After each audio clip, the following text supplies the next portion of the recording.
Welcome to Metal Band's Chronicles, where metal lives!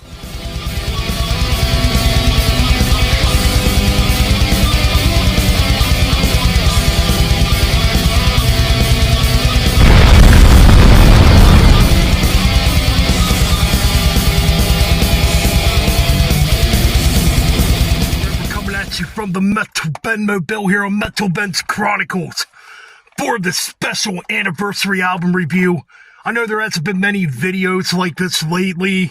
I've been focusing on doing the radio shows and, stuff like that. Just been busy with work and all kinds of other shit too. But you know what? I figured I'd do this video because today is the 30th anniversary of the 1994 album by Pantera. Obviously, we're talking about Far Beyond Driven. I still got my original cassette too that I got in 1994. Yep. Had this thing for 30 years, man. Well, close to 30 years. I think I got this around June of 94. At our old record shop in town that's no longer there. Anyways, so yeah, this album.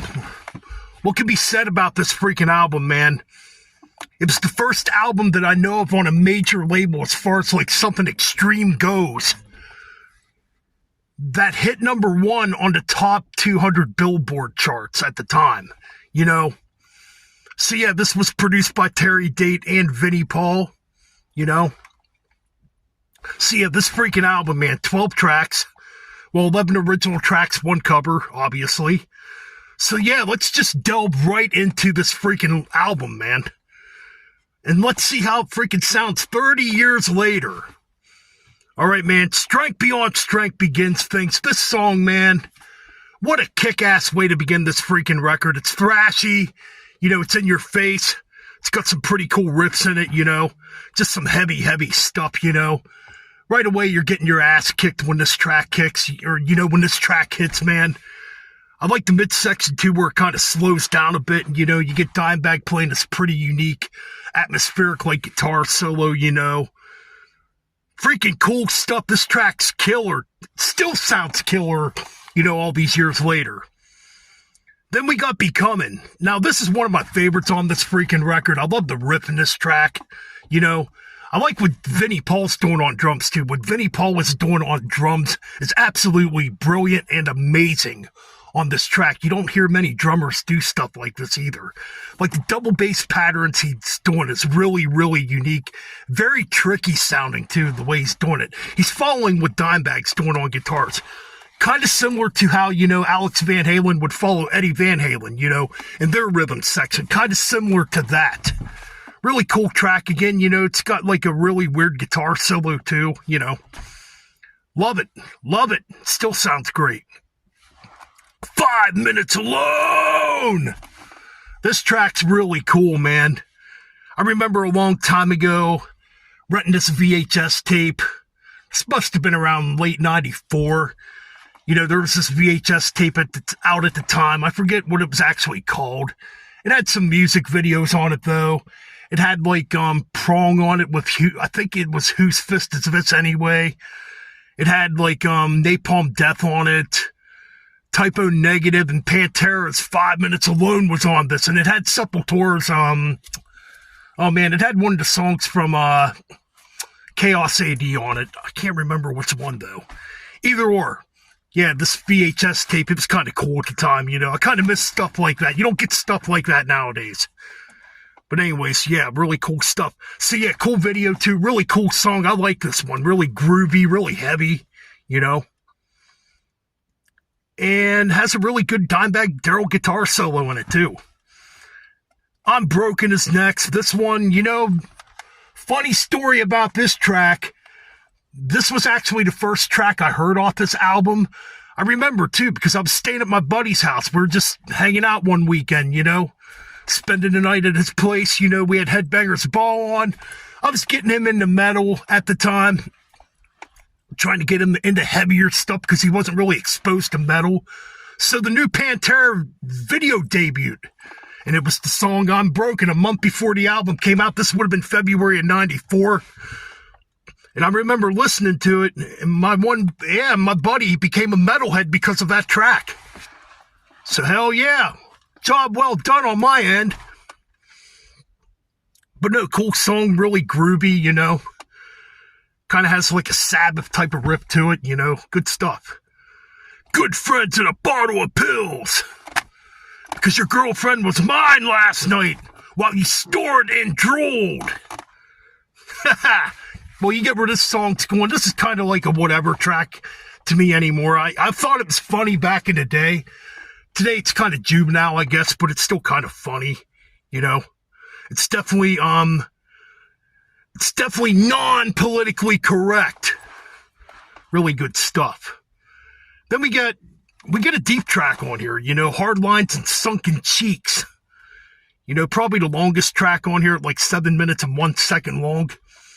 Really underrated track. I think this is a really cool track, to be honest. I like freaking Dime's riffs on this track. His guitar solo, it's probably the best guitar solo on the album, if we're being honest. It's really freaking melodic and atmospheric, you know. It's really good. I like it. And he's harmonizing his solos in it. So yeah, I definitely love that stuff. Ends the first half of the album. We get to the second half of the album. Right away, you're getting your ass kicked with Slaughtered. That's right, Slaughtered. Dude, this song freaking kicks so much damn ass. It's so fucking heavy. The riffs are brutal in this track. I love it. I love the freaking palm-muted midsection of this track. It's real simple, but Dimebag's just kicking ass. I don't get all the hate for Dimebag Darrell either. I really don't get it. I don't get the hate for Pantera in general in the metal community. I don't freaking get it, man. The rhythm section this band had was absolutely bar none compared to a lot of bands. It's so tight. You know, and Dimebag's guitar tone was so damn good. I hear a lot of people shitting on his guitar tone. I always loved his guitar tone. I always loved the way his palm mute sounded. You know, it had like that razor sharp type of sound to it, man. I love it. But yeah, this song's killer, man. Slaughtered absolutely rules. Now, this album does kind of take a dive in the next couple tracks, at least for me. Like 25 years, it's kind of whatever. I think the song's actually kind of boring, to be honest. It's not one of my favorites on here. It's not bad. I mean, it's just, it don't stand out compared to the other tracks. Shedding Skin's pretty good. It's got some cool stuff in it, but again, it's another track that it's just kind of there for me, you know? Those two tracks are definitely not two tracks I really go back to when I'm listening to this. But it picks right back up with Use My Third Arm. A killer deep cut on this freaking album that's thrashy, really heavy. Absolutely love it, man. This song absolutely kills, man. It's got some really cool riffs in it. I love the thrashy part in this track, too. It's just really cool. And then we got Throes of Rejection. Dude, this song's so dang underrated, man. I love the freaking riffs in this track. And the drums Vinny Paul's doing on these two tracks are absolutely killer, too. You know, with the double bass, the fills, you know, just those groups that he's doing on these two tracks. Really good stuff. Yeah, definitely two deep cuts on this album. I definitely recommend. Anyways, to end things off, we got the Black Sabbath cover of Planet Caravan, which is really cool, you know. I think they do a really cool version of it. Definitely the mellowest track on this album. It's a good way to end it, I guess, you know. And I like the way Dimebag's doing, you know, trying to improv what Tony Iommi's doing, you know. It's really cool. And Phil sounds pretty darn good, too. Really good album, I think, still all these years later. No, it's not my favorite Pantera album. You know, my favorite, I mean, I did an album ranking for Pantera a long time ago. It kind of changes sometimes, so it's hard to tell which album I like the best nowadays. I mean, this one might be my 4th or 5th favorite album. It's definitely not my favorite. Just because of the two tracks, like, on the second half, to kind of weigh it down a little bit. All in all, man, this album's still like an 8.5 out of 10, man. It's still a great album. And that's still a damn good ranking, you know? But yeah, man, Far Beyond Driven, 30 years old today. Still sounds really heavy, still sounds fresh, still sounds raw and in your face. You know, the way a metal album should sound. All right, man, that's my review for Far Beyond Driven. Like, comment, and subscribe. And check out the merch store I have on my channel now if you want. Got some pretty cool shirts on there. All right, I'll see you all next time. Keep it metal and keep on banging those heads.